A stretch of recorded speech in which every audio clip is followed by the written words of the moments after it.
Gentlelady yields. The chair now recognizes the gentlewoman from Washington, Dr. Schrier, for her 5 minutes of questioning.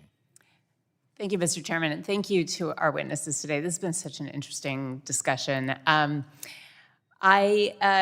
was intrigued by your comment, Dr. Torres, and I wrote it down here. Americans are part of a grand experiment. And I've been saying that for a while, not necessarily about chatbots and AI, but just about social media. I'm a pediatrician. I'm also the mom of a teenager.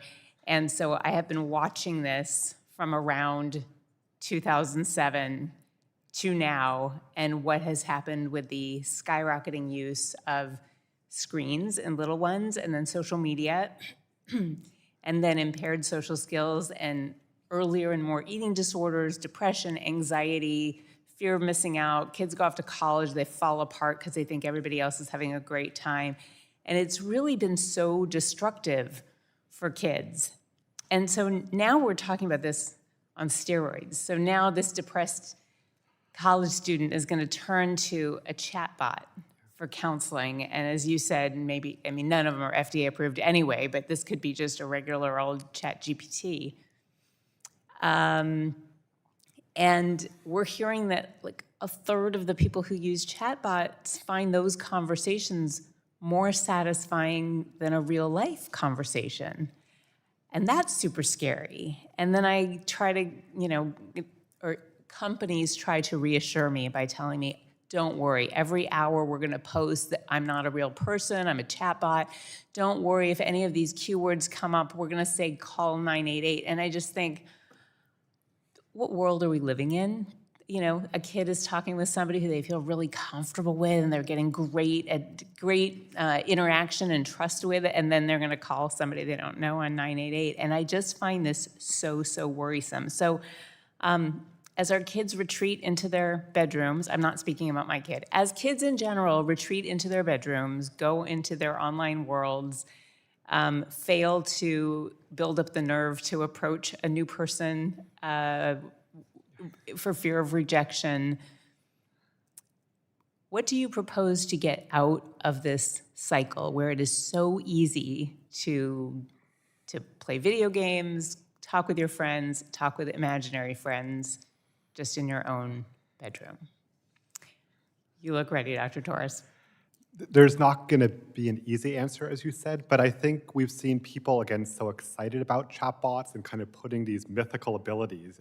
As you said, Dr. Cortez, it's people think too much of them. We need to then have Congress support the opposite agenda, and that we show people that they're fallible, that they can make mistakes. We put research standards. We need to make sure that the discussion is balanced.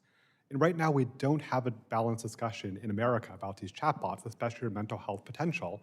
We, again, have research, and I'll credit the companies for doing it, but we don't have the NIH having the resources to do the research that we need. We don't have that transparency. So I think we have to, again, empower there to be two sides. And it's America. People can make a choice. But right now, I don't think people are making an informed choice, and I don't think parents can make an informed choice, because where do you go for trusted information? We don't know today. That's a great point. Where you go for trusted information, you don't know, because we don't have CDC that we can necessarily rely on now because things are being censored. NIH research will take time. We're in the middle of the grand experiment right now. I come back to parents and the kids themselves probably need to just rebel to this takeover of their lives, but parents are also addicted to their devices. And I think this is also corrupting just what happens at the kitchen table in a lot of homes. And I guess what I want to say is I'm very worried and empathetic about this next generation. And what I'm hearing for solutions, age verification, it doesn't make me comfortable. Recognizing suicidal ideation doesn't seem like it could come out with your example, Dr. Way, about what are the tallest bridges, which is not technically asking about suicide, so an algorithm might not pick that up. So I guess I'll use my remaining 23 seconds to speak to parents and kids out there to be very cautious, and that these are not real people and they're not trustworthy, and that we should all be seeking out real relationships in our lives and real relationships with our parents at a time when we're seeing fewer and fewer real life relationships. Thank you. I appreciate your comments today. Yield back. The gentlelady